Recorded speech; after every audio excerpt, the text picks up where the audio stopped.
Selamat menonton, jangan lupa like, subscribe, komen, dan aktifkan lonceng notifikasinya. Oke, assalamualaikum warahmatullahi wabarakatuh.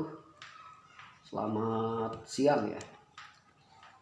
Saya mengucapkan selamat datang kepada seluruh mahasiswa yang terlibat dalam perkuliahan saya, khususnya mata kuliah anatomi ya. Saya diberikan amanat oleh program studi pada semester ganjil ini untuk mengampu mata kuliah anatomi seperti itu ya. Nah, saya sudah mempersiapkan kontrak kuliah, dan kontrak kuliah ini nanti akan saya share melalui grup WhatsApp kelas saudara seperti itu ya. Nah, hanya saja sebelum saya share, saya akan sedikit dalam waktu yang singkat ini saya akan sedikit membahas mengenai ketentuan-ketentuan yang akan menjadi referensi bagi kita dalam menempuh perkuliahan ini selama lebih kurang 16 kali pertemuan, sehingga nanti tidak ada lagi yang sifatnya membingungkan bagi kita ya, membingungkan bagi saudara sebagai mahasiswa dan bagi saya sebagai dosen. Nah, dalam arti kata, kita semua sudah sepakat pada proses perkuliahan ini dimulai dari awal sampai pada nanti akhirnya proses evaluasi yang menentukan nilai saudara seperti itu ya. Jadi itu dasarnya ya. Saudara-saudara sekalian, pada mata kuliah anatomi manusia ini, yang pertama saya akan jelaskan dulu mengenai identitas mata kuliah ya. Identitas mata kuliah. Mata kuliah ini melekat pada program studi pendidikan jasmani ya. Jadi dia melekat pada program studi pendidikan jasmani. Alasannya sangat simpel, karena memang pendidikan jasmani itu muarahnya bagaimana kita mengelola manusia ini atau aktivitas manusia ini dengan melibatkan jasmani seperti itu. Nah, sehingga oleh karena yang dikelola itu tubuh manusia, maka kita harus paham ya. Kita harus paham dan kita harus kuasai unsur-unsur yang terkandung dalam tubuh manusia itu seperti apa ya. Jadi itu nama mata kuliahnya anatomi. Nanti pada pertemuan episode pertama kita akan bahas apa itu definisinya, kemudian teorinya dari mana muncul, kita akan bahas itu ya. Nah, kode mata kuliahnya AKK 1103 ya, karena ini melibatkan aspek kognitif yang lebih banyak seperti itu. Nah, jumlah SKS-nya 2 ya. Kemudian mata kuliah ini sebetulnya mata kuliah ini sebagai mata kuliah prasyarat seperti itu ya. Karena kalau dahulu, saya tidak tahu yang sekarang ya, dahulu mata kuliah ini kalau tidak lulus anatomi 1 ini dia tidak bisa mengambil mata kuliah fisiologi. Nah, nanti untuk kejelasannya bisa ditanyakan ke program studi seperti itu. Apakah mata kuliah ini mata kuliah prasyarat atau tidak? Kalau dahulu yang jelas, siapa yang tidak lulus mata kuliah anatomi, dia tidak akan bisa mengambil mata kuliah fisiologi seperti itu. Karena runtutannya seperti itu, setelah anatomi ilmu fisiologi seperti itu ya. Nah, tapi nanti untuk lebih jelasnya silakan ditanya pada saudara pada kaprodi masing-masing seperti itu, pada prodi masing-masing. Oke. Nah, sekarang manfaat mata kuliah ini apa gitu ya. Manfaat mata kuliah ini tentu nanti saya berharap saudara mampu mendefinisikan pengertian ya, pengertian anatomi itu apa, kemudian menjabarkan unsur-unsur yang terkandung di dalamnya. Misalnya dalam ilmu ini nanti kita akan bahas mengenai osteologi, kemudian artologi dan miologi pada manusia seperti itu ya. Jadi itu manfaat mata kuliah. Nah, sedangkan deskripsinya, jadi kira-kira gambaran mata kuliah ini nanti saudara akan diantarkan pada pemahaman mengenai seperti tadi yang saya jelaskan, apa itu pengertian anatomi, kemudian kita nanti akan mengurai osteologi, kemudian artologi dan biologi. Nah, nanti akan kita urai itu ya. Jadi itu deskripsi mata kuliahnya. Kemudian untuk capaian pembelajaran yang saya harapkan, yang kita harapkan ya, bukan saya, tapi harus kita harapkan. Nah, yang pertama, saudara nanti harus paham mengenai definisi anatomi, ya. Kemudian yang kedua, mahasiswa mampu menjabarkan pengertian osteologi dan kandungan yang ada di dalamnya.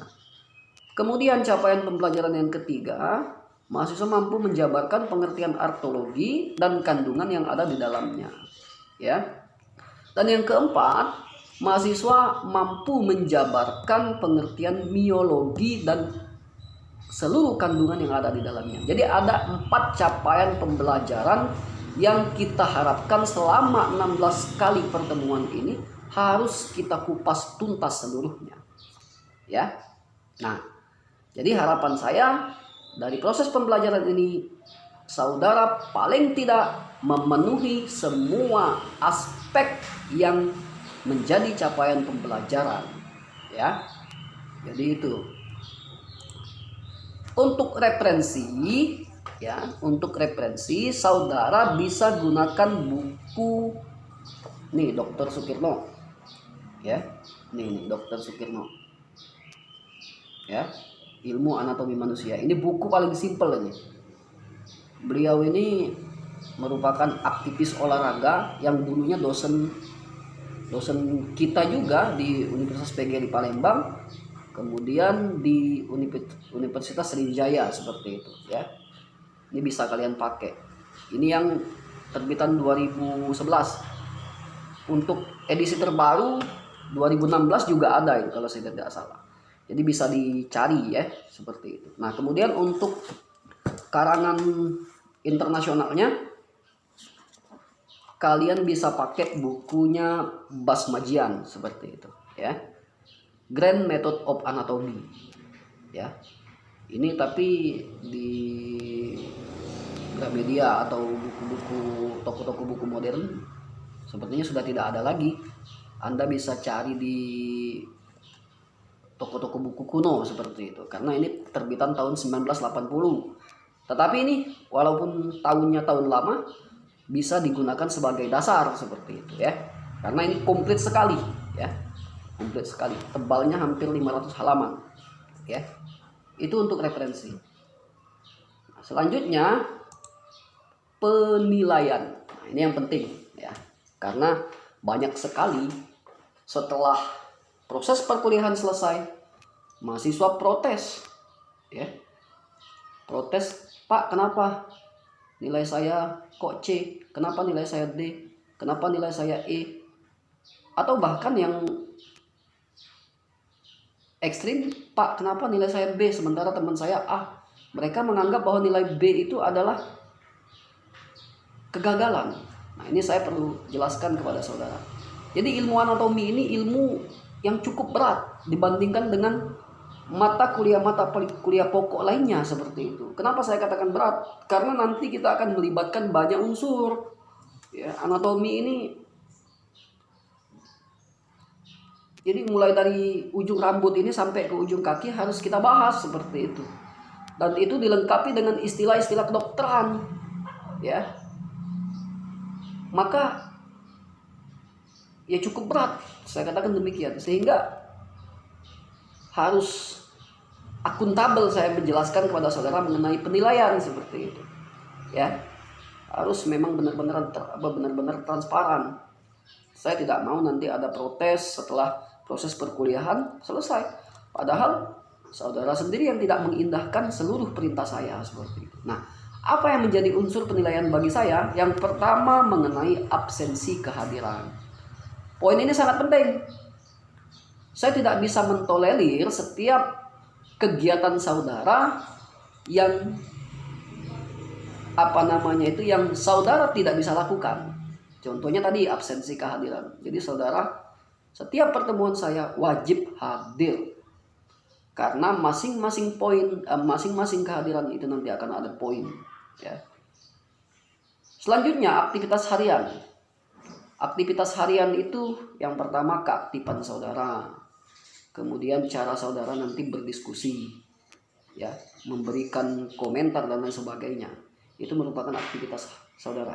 Dan ini lebih banyak ke arah afektif nanti, ya, seperti itu. Selanjutnya nilai mid semester, ya, nilai mid semester. Jadi berlomba-lomba nanti untuk memperoleh nilai sebaik-baiknya pada mid semester. Selanjutnya ujian semester, sama seperti mid semester, saudara harus memperoleh poin sebanyak-banyaknya. Tugas-tugas. Nah, mengenai tugas-tugas, ini semua tugas yang saya berikan kepada saudara harus tuntas nanti, ya. Tidak ada yang tidak tuntas. Nah, untuk tugas itu semua saya sampaikan melalui kanal YouTube di pokok perkuliahan saudara pada setiap masing-masing episode. Makanya di setiap episode di YouTube saudara itu harus saudara pantau, karena saya tidak menentukan tugas ini adanya di menit keberapa, seperti itu. Sehingga saudara harus pantau mulai dari 0 detik sampai ke selesai YouTube saya. Karena di situ akan terselip tugas. Kalau saudara tidak perhatikan dengan baik, maka nanti bisa jadi ketinggalan saudara tugasnya, seperti itu, ya. Nah, untuk lainnya saya akan tambahkan nilai saudara melalui poin subscriber. Nah, apa maksudnya ini? Jadi nanti saudara diwajibkan untuk subscribe channel saya. Itu yang pertama. Kemudian yang kedua,